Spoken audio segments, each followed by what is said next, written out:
decade after its independence in 1947, preceded by nearly 2 centuries of colonial plunder, India quite remarkably began taking tentative steps toward what is now an important global hub of space sciences and spacefaring. Chronicling India's extraordinary journey as a country on decades long engagement with space is the well known science journalist and writer Dinesh Sharma. Dr. Sharma has just published his richly detailed book, Space, the India Story, that offers readers a ringside view of how the country's pursuit of space as a source of transformative science has evolved. He spoke to MCR from New Delhi. Welcome to Mindshare Reports, Dinesh. It's a great pleasure to have you again. Thank you. We are just 2 days before the 64th anniversary of Yuri Gagarin of the erstwhile Soviet Union becoming the first person to journey into space.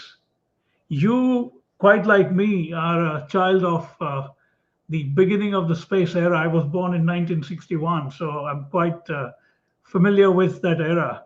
What are your memories of that? You do refer to it in your book, Space, the India Story. Yeah, in fact, we are having lots of anniversaries, a series of them, I suppose. The more remembered in India was the 40 years of Rakesh Sharma going to space. Last year it was. So Right. this is the 41st year. And yes, I think 60s was a very, I would say, I mean, going a bit nostalgic, that it was a good period to grow up. And it was an exciting time, I would say, because science held a lot of hope, and there was something which was unknown. Okay, we are going to win over outer space. Man is going to land on the moon, and it was kind of a thrill of a new field emerging. So, I mean, surprisingly, if you come to think of it, Yuri Gagarin and Tereskova and all these astronauts became household names, and that was not the era of internet or even televisions in India. So only what we came to know about them was through newspapers and magazines, and to some extent radio, I would suppose. And Right. one reason for, I think, the Soviet astronauts getting big play in India, now if I think of it and you would agree, was the huge kind of, I would not call it influence, but access to information from USSR. We had the Soviet Land magazine freely available everywhere, and that kind of a thing.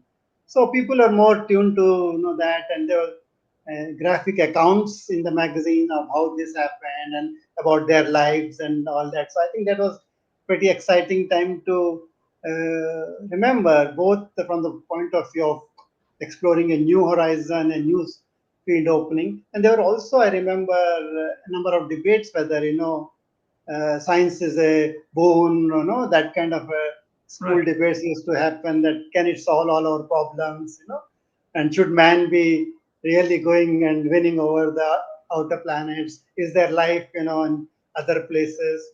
So I think there are a lot of excitement, questions, and curiosity. I think that kind of remained in the people who have grown in that era. And of course, it continued in the 70s. But that excitement, I suppose, in the 60s was really something to Absolutely. remember. And also, it was a political thing in the sense it was seen as an international endeavor, at least to a Right. great extent. Space was, although it was a rivalry, would land on moon first, but it was more or less seen as an international endeavor. A lot of countries were just beginning their space programs, and so overall, I think it was a great period, I would say. Yeah. And so, In, yeah, so those memories are there in the back of my mind. When I in look a back at the records, and I found that, so it's kind of a public imagination of a new science, I would say. Absolutely. In a sense, we were in the Soviet orbit in those days. So Soviet land and those things were always around, these journals. Unlike a lot of American magazines, these were easily available, and yet Neil Armstrong became an icon in India. Yes. Yeah. Talk a bit about how remarkable it was for a country emerging from 200 years of colonial plunder not to mention several centuries of invasions. India under Nehru did such an exceptional job of setting up a clutch of scientific research institutions, all of which you refer to. And the work from those institutions all flowed into India's space program. I think it was, if you look back and you see that there's something remarkable about space, both space and atomic energy, and I feel more for space, was for a country, as you mentioned, just out of the colonial rule and very the kind of things which you cannot imagine today. I mean, today we take space technology for granted. You have satellite beaming television to you, and you're using GPS. It's part of our life. But think of a time when there was nothing, and imagine a country which is so technologically backward. Of course, we were good in science. We had the Nobel Prize in 1929, and so we had a Right. good tradition of science. But technology-wise, India was a laggard, I would say.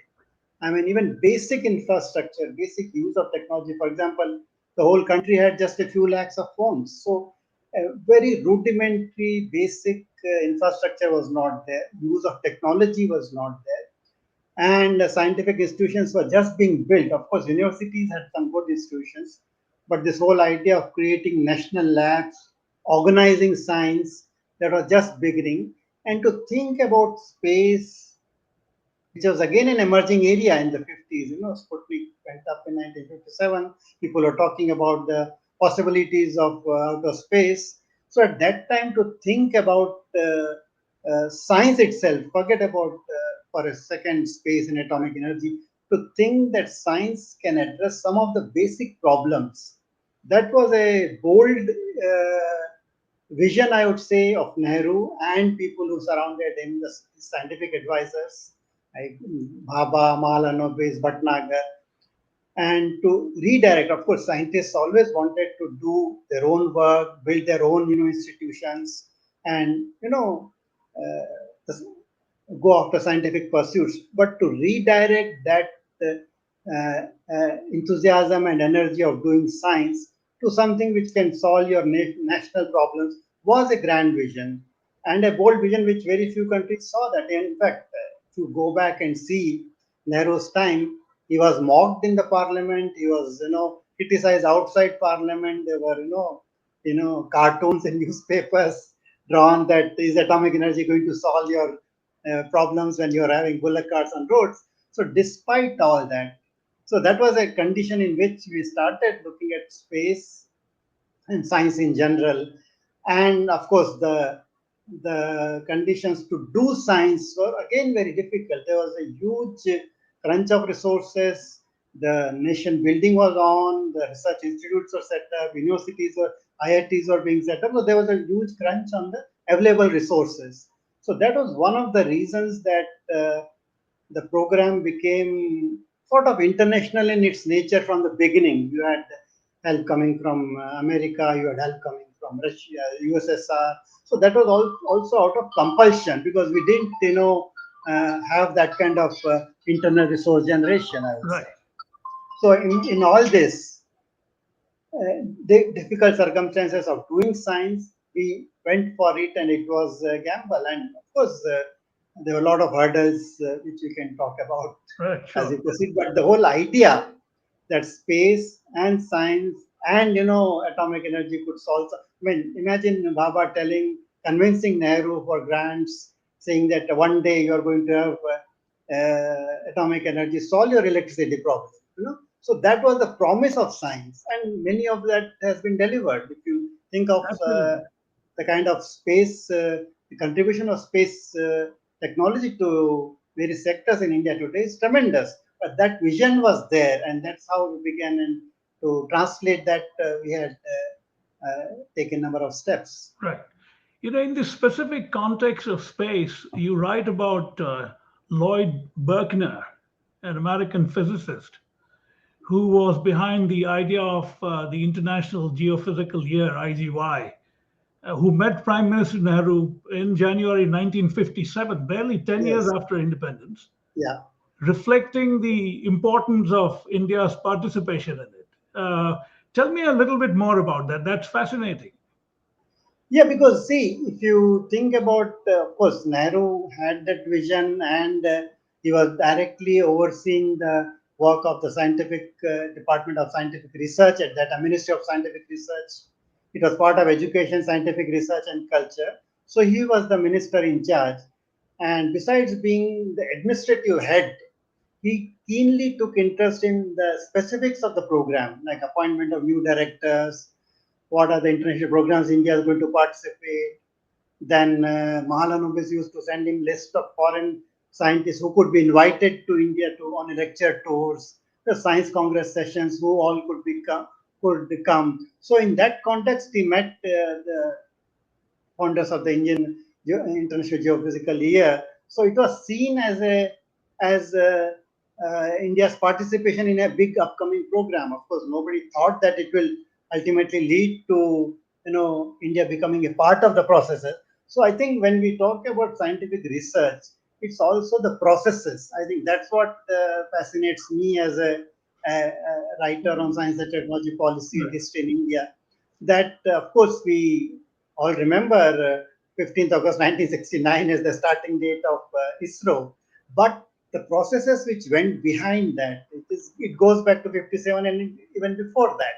So I think Absolutely. that is the whole context of these meetings. I mean, there were personal letters written by Nehru to several scientists, which Baba and Mahalanobis would suggest, and they would write, and people who used to come and the Indian Statistical Institute had a lot of foreign faculty. In fact, people would come and stay and teach because that's what Mahalanobis is convinced that all my students cannot go to America or Europe, so why not bring them out here? So there was a proper program of inviting foreign scientists. So at the highest level we had that. So I think that led to because uh, science that time was seen as an international endeavor, a lot of cooperation. People had a lot of promise that the war has ended, and let's cooperate Right. and do things that we can do. So in that spirit, it happened. So otherwise, we didn't have educational institutions in India who could teach. Forget about space technology. We didn't even have proper teaching of basic engineering that needs to go into a program which can lead to space or atomic energy because you need machines. Any kind of work you need to do, you need machines. So they had to fabricate their own machines because imports were difficult. So that kind of thing. So one way to overcome these challenges was to open yourself up to foreign Right. flow of knowledge. People were sent out on UNESCO scholarships. People went to American universities, and when Sarabhai was planning to start a space research program much before ISRO was formed, they sent out letters to Indian embassy in America, which put out ads in newspapers in certain areas that India is going to start a space program, so Indians could apply for that. And in fact, the first lot of people came that way. They were all recruited, interviewed in the embassy by whenever uh, Sarabhai went there, and so a Right. lot of people were recruited there. So that was a way to overcome your deficiencies, build knowledge, build bridges, learn things. Then once they were here, people were sent out on fellowships to ISRO, sorry, to NASA and other places. The first lot of six, engineers, including Kalam, went to NASA. So that kind of to gain first-hand knowledge. I mean, nobody was transferring you technology at that time, but to at least go and see how things may function. You may not have got equipment or machine from there, but at least you saw how things happen. People saw the satellites being launched. That was Right. the Right. experience which we gained, and that's how the human resources, I would say, We're created. knowledge Yeah. and skills were acquired and built. Attached to IGY, the International Geophysical Year, is sort of the emergence of Dr. Vikram Sarabhai. I think he was the one who was sent, right, as part of that. Sorry, No, he was the one. wasn't Dr. Sarabhai uh, sort of deputed as part of the IGY Yeah, from India? no. So it was International Geophysical Year for which there was an Indian committee to Okay. coordinate with that, and there were several scientists who were asked to make proposals to that committee. And they went there and attended these annual conferences. Then they started meetings on space sciences after 57. In fact, the idea that an artificial satellite should be sent out was generated at one of these scientific conferences of IGY, where India was also a participant when both America and USSR started working. So, yes, Sarabhai was part of the team which went ahead Okay. and participated in many of these deliberations. People from National Physical Lab were there. But remember, Sarabhai was still in PRL, which was an Right. entity outside government. So an arrangement was worked out that he would represent space research to become a subject of Department of Atomic Energy. There's a little, I will not say conflict over there, but see, it was also a kind of, scientists close to Nehru wanted to build, labs around their, own networks. Like, of course, Bhatnagar was very close to Nehru, so he built several labs. But Bhatnagar died very young, 1955. So CSIR kind of slowed down. So Hmm. after that, it was thought that Atomic Energy, Department of Atomic Energy, headed by Bhabha, would become the chief, scientific agency. And so there was, I have not come across any tussle, but there is a hint that, see, atomic energy was also a subject under CSIR initially before it became part of DAE. So that was taken away from CSIR, if you like to put it that way. Then space, it is a new area. So who should take care of it? Whether should it be CSIR or Department of Atomic Energy? And initially it was with CSIR because NPL was the main lead agency, I would say, National Physical Laboratory headed by Dr. K.S. Krishnan, who was a collaborator of C.V. Raman in the discovery of Raman effect. So he was a towering personality. So in IGY, the deliberations were led by NPL as scientists, and Baba was part of the committee, which went ahead and participated. So he was pretty much in the Right. negotiations, scientific conference. But then after Krishnan's death, I suppose that was a very critical year in 1961, and when IGY was kind of formalized, and then it suggested that every participating country should have a national committee for scientific research. And that question was settled by Bhabha, and I think at that time the subject sort of moved away from CSIR and moved to Department of Atomic Energy. I see. And because PRL was not a government entity at that time, so and Sarabhai was working in PRL, so it was housed in Department of Atomic Energy, and funds were transferred to PRL for space research. So it was very initial stage where Okay. the subject moved from CSIR to atomic energy. I mean, it's a an academic debate. It could be in today's context. Should it have remained with CSIR or but that's uh, not a relevant topic today. Right.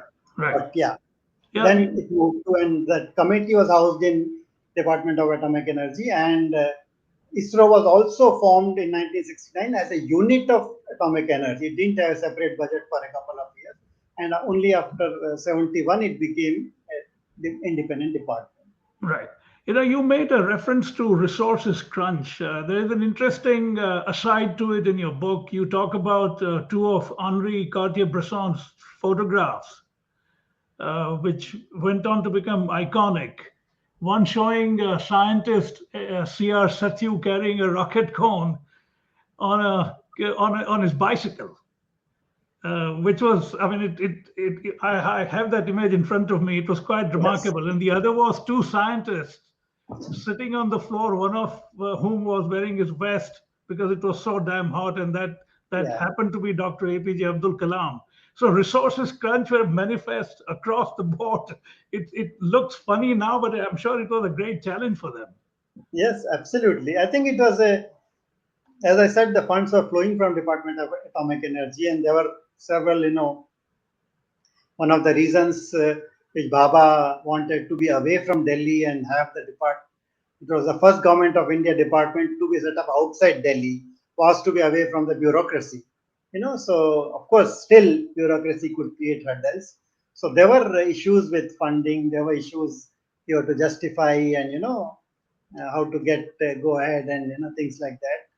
And the iconic images which we see were of initial days when they were at the Tumba Equatorial Right. Research Station, where launch pad, they were building on these sounding rockets in the church building. That picture was taken in the church building, So yes, those were the issues, and there were a lot of kind of exciting moments. Also, I would say that of course, people carrying on a bicycle is one of those things, was that from the place where they had to assemble these rockets and where they were made, there was a distance of 2-3 kilometers, and that was the only way to move, so that people moved on cycles. So yeah, and there's another iconic picture which is not there in the book, is about a satellite being carried on a bullock cart. That was in the Indeed. late 70s and early 80s. But that was a deliberate kind of a test.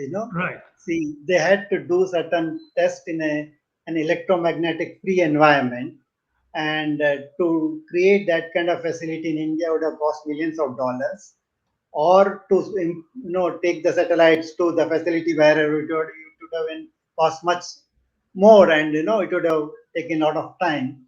So this idea that the same test can be done if by carrying the satellite on a bullock cart, which has rubber tires, Right. and it was that environment was sort of created and data was generated, and in fact that paper was also published that the results were found to be good.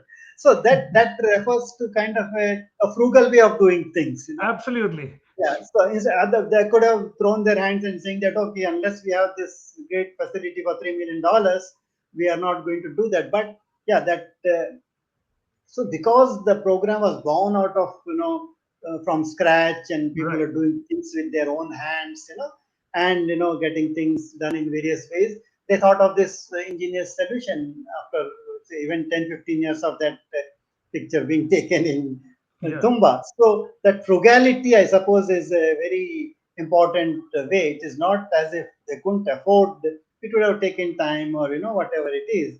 But to think out of box, to do things, that has remained ingrained in, Indeed. I would say, Indeed. in ISRO's culture. I would say. Yeah. Speaking of ingenuity, you also write about the launch of the satellite launch vehicle 3, and one of the remote controlled umbilical cords of the rocket refused to detach as planned.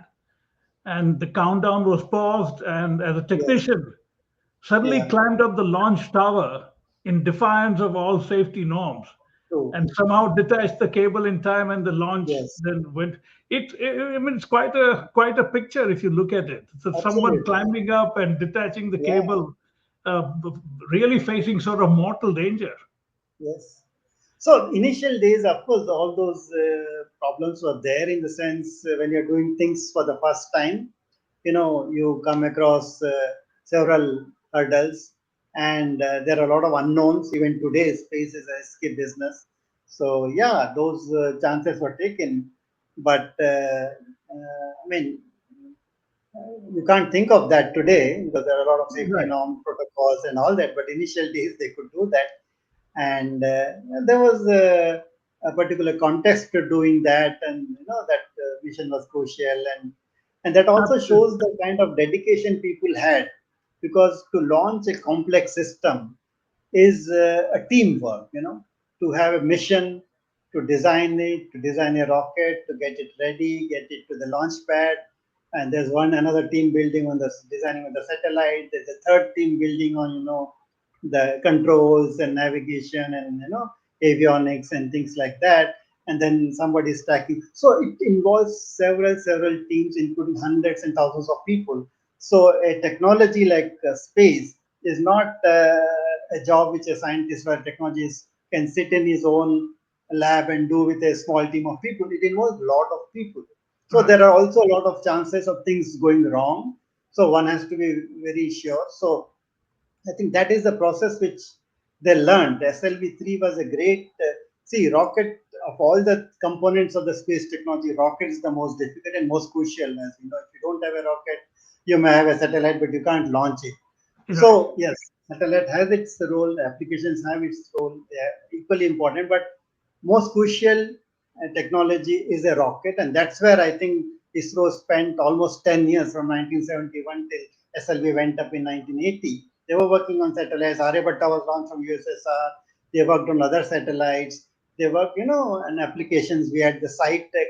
experiment where you could receive data. So applications we were working, satellites we were working, but we took a lot of time to master the rocket technology, which because it Absolutely. involves a lot of industrial engineering, it involves a lot of integration, it involves multiple factors. So that's where some of these initial problems arose. Yeah. Of course, Right. things went wrong later also, as I described about ASLV. Right. With every first new generation, we had that problem, but yeah, Problems. that's part Absolutely. of the learning. That's another facet of ISRO is that they always learn from their failures. Failure is, as Kalam said, is one way of learning.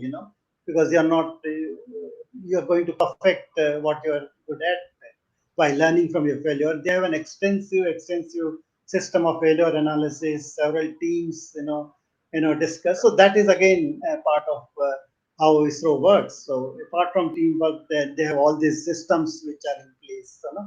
To analyze every bit of it. Even a small wire, a connector, anything can go wrong, and it can bring down the satellite, or mission can end in a failure. Yeah. Yeah. We are in the 45th year as a spacefaring nation, considering that the SLV was launched on July 18th, 1980. Tell me about Yes. the evolution of the SLV or the SLV program to the ASLV, which is Augmented Satellite Launch Vehicle, because that meant the latter could carry bigger payload, such as bigger satellites, for instance. I mean, it's quite a leap from the SLV to the ASLV. We'll come to the first two failures after that, but first tell me about the SLV ASLV evolution.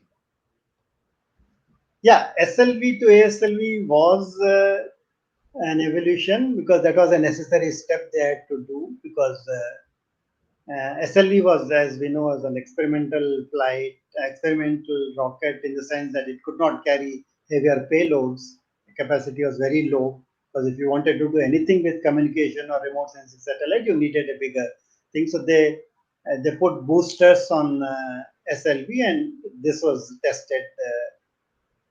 But Right. the critical part of was the mastering the liquid engine technology.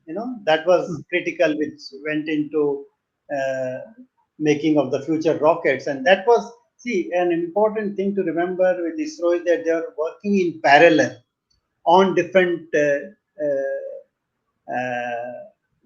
rockets. While SLV was underway, there were already teams thinking of the next generation. While ASLV was underway, they were already thinking of the next generation, which is the Polar Satellite Launch Vehicle, which could really make a launch an operational satellite. So in parallel, these developments were going on, and they were feeding on each other.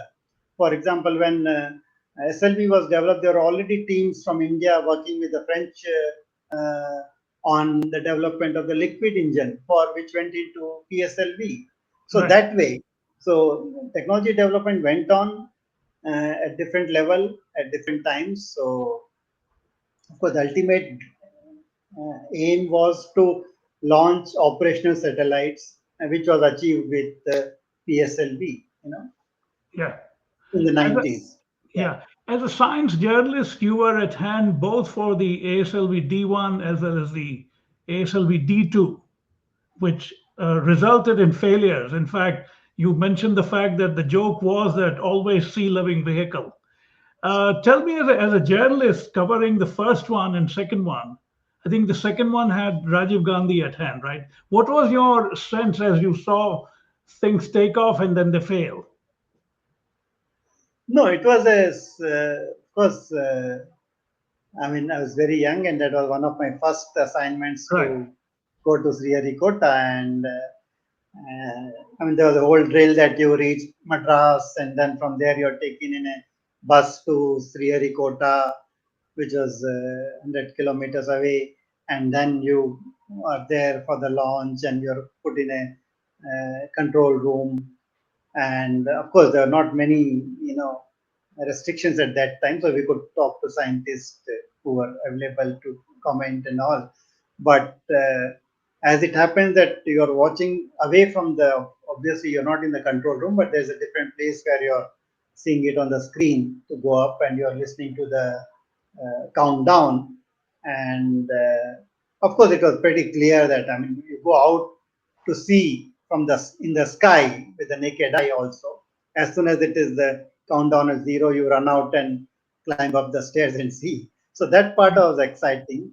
But very soon we could make out that it was going down, because you could see the thing coming down, and it was, there was a hushed silence, and I think it was a pretty sad atmosphere, because it was a new thing. After there was a gap between SLV and ASLV, so they thought it's going to be a very successful rocket, but something went wrong, and which I described what Right. was the problem. So yes, that was quite a disappointment, and it was watched by the Prime Minister. Then he came and patted the ISRO chairman. Yeah, Right. but yeah, the next time, of course, ISRO became slightly apprehensive of the press, and we were not allowed. I know. So I read that. Yes. that was a bit disappointing. Yeah, but Yeah. that's You know. how they were also learning, in the sense how to deal with the press and what are the protocols, and there were a lot of. It also was driven by the person who is heading, because as long as Satish Dhawan was there, he was quite open, I suppose. I met him while he was still the director of IISc, but he had just resigned when I started covering space. I I mean, see. his term was just over, and you were now taken over. So that also reflects the personality of the person who is heading. Because, see, as I was talking about the failures, and there were a lot of anecdotes which Kalam and others have called, that when things failed, Dhawan took the responsibility on himself, and he went out to the press and announced.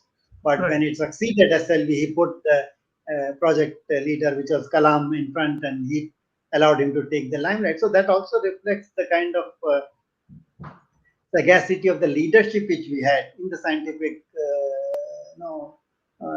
agency.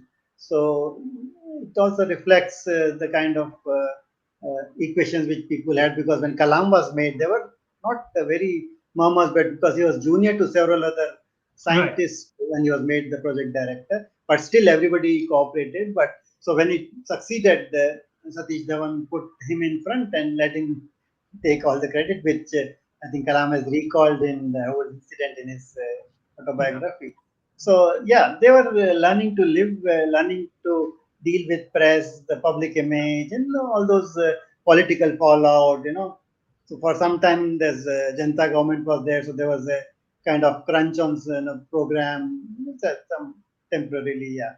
So they Yeah. had to deal with all that, the public image of the program, because of course people do criticize when failures take place. Satish Dhawan was criticized in the American press. They mocked him, drew cartoons, because Right. the insect I was remember. sent up from US, and it failed after it was in the orbit. It was, so there are things like that. Yeah. So You ISRO know. was also trying to learn from all this, Soon experience. after that, space for India acquired a somewhat different trajectory with the rise of Rakesh Sharma in 1984, becoming the first Indian cosmonaut, as it were, since he went through Yes. Russia, the Baikonur area. And then, of course, 13 years later, you had Kalpana Chawla, and the both heroism as well as the huge tragedy of Yeah. the Columbia disaster. And then you also bring in Sunita Williams. So it's the book is quite up to date. In fact, it's almost as if it was written yesterday in some ways, which is quite Yeah. remarkable. Tell me about how you approach these three figures of Indian space: Rakesh Sharma, Kalpana Chawla, and Sunita Williams. Especially Kalpana Chawla, because it was so tragic and yet so heroic. No, there is sometimes, there's a feeling that should we celebrate astronauts? Of course, Rakesh Sharma was an Indian who went on a Soviet mission. But what Right. about Kalpana Chawla? They were American citizens. Sunita is an American citizen, and there are several others whom I talk about, Rajachari and quite a few others. And should we be celebrating their success, how Indian they are? There are kind of questions. Of course, Kalpana was born in India. She was educated. She studied engineering in Punjab and went to US to do her PhD and joined an American company and then went on to NASA. So at least her parents were here and she had Indian education, whereas Sunita was, Sunita was born there. So should we, and she's half Indian. Mother Right. is different ethnic group. So should we celebrate? But so I don't feel that that question is relevant in the sense because each astronaut's story is kind of an inspirational tale, I would say, because everybody had a different trajectory. Like Rakesh Sharma was a jet pilot. At Right. the age of 21, he was flying sorties in the 1971 war, and he was a trained pilot right from the beginning. So his transition to becoming an astronaut was very clear. But what about Kalpana Chawla? She had a great interest in space right from her childhood and her education.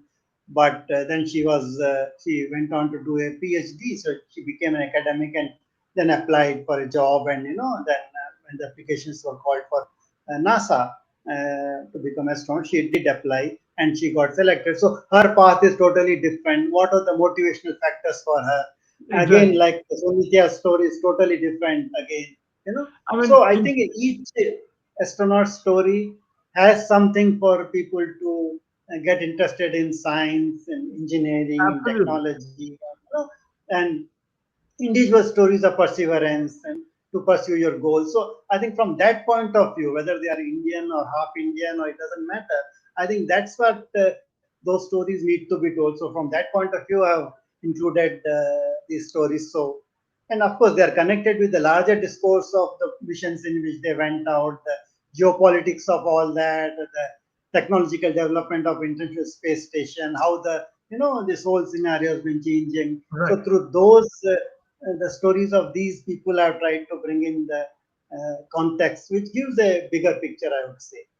In any case, scientific and technological achievements are not about ethnicity or nationality or gender. It's about just the fact that they were achieved. That's what it's about. Actually, But I was struck by a particular passage where in the context of Kalpana Chawla, you write that it was traveling at about 12,500 miles per hour speed and was 1,192 miles from its touchdown.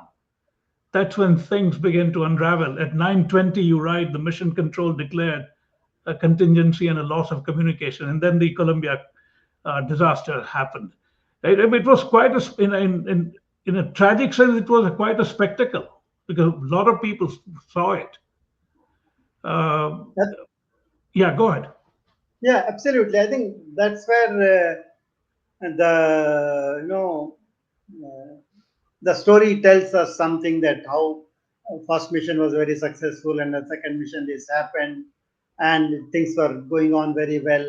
It also points out that even a minutest thing can bring down a whole mission. For example, this particular tile which was noticed that it misbehaved while it was Right, going up the shuttle, and that's what ultimately led to this big disaster that the heat started, right, penetrating the tail of the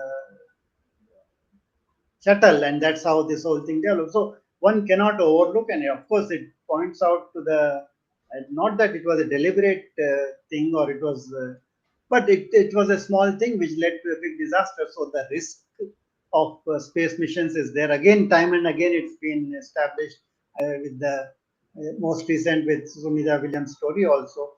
Of course, their life was not at risk, but this whole uncertainty, there are still absolutely. unknowns. I mean, we have had so many missions, and 260 to 70 people have gone and lived on the International Space Station, and there's no threat to their life. Nobody has, had severe kind of life-threatening situations, but still, yeah, there are unknowns and risks, and that's what makes space technology so challenging. Despite all the technological, advancements we have made, the knowledge, the latest materials, technology, the Right.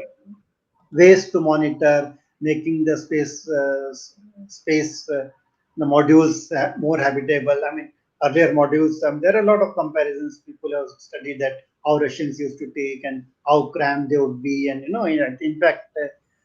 Sunita also went on one of the modules and she describes her missions in her blog. So we have made advancement, but still there are a lot of uncertainties and unknowns. Right. So every mission, as one learns, I suppose, Absolutely. Yeah. important To from that. conclude, Dinesh, you also write extensively about the future in terms of the Gaganyaan mission, the first crewed or human space flight. What's the status of that? See, it's on course in some ways because if you remember, I think it was announced in 2018 Right. that by 2022 India will put an Indian in space, and that was supposed to be the 75th anniversary of the Indian independence. So that deadline is passed. At that time, it was announced that it will be 40 months. We can master that, but we can do that. But that has not happened, and but a lot of progress has been made in terms of training of the astronauts first in Russia, and now two of them are, as we talked, they're in US. One of them is going to go up and to International Space Station as part of the exam mission. The date has not been announced. So, an Indian from India, that goal still remains because I think there are a lot of steps we have pass before we can really put the man-rated the GSLV Mark III is still to be tested. So because the module has to have the environment and life-saving support system, we are still to do that.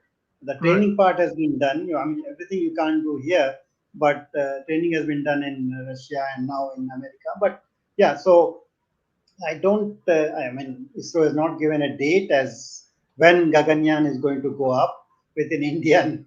So, but they have laid out the path that there will be uncrewed missions of GSLV Mark III before that, but we are Okay. still to see that. But some building blocks they have tested, like the crew escape module, and a few building blocks have been tested, which is a long process. In fact, if you see the whole history of the human mission, has been almost 20 years we've been talking about it from the idea till now. I mean, even Absolutely. if you take the 2018 deadline, we are already 4 years, and before that, a lot of work had been done. So it's something which is not to be hurried. I mean, China has done it and several others have done it. But yeah, let's not hurry. So I suppose that's the sense you get from ISRO that, I yeah, see. we'll have to go through all that. So meanwhile, of course, an Indian will go up after Rakesh Sharma, that is Okay. Shubhanshu Shukla, but he's going to go up to ISS in an American satellite, Yeah. American module. Yeah. So I think we still have to wait for Gaganyaan to become Okay. a reality. On that note, Dinesh, I want to thank you for your time. It's always a pleasure to engage you on subjects of science. Like me, you are a nerd too, so always happy to do that.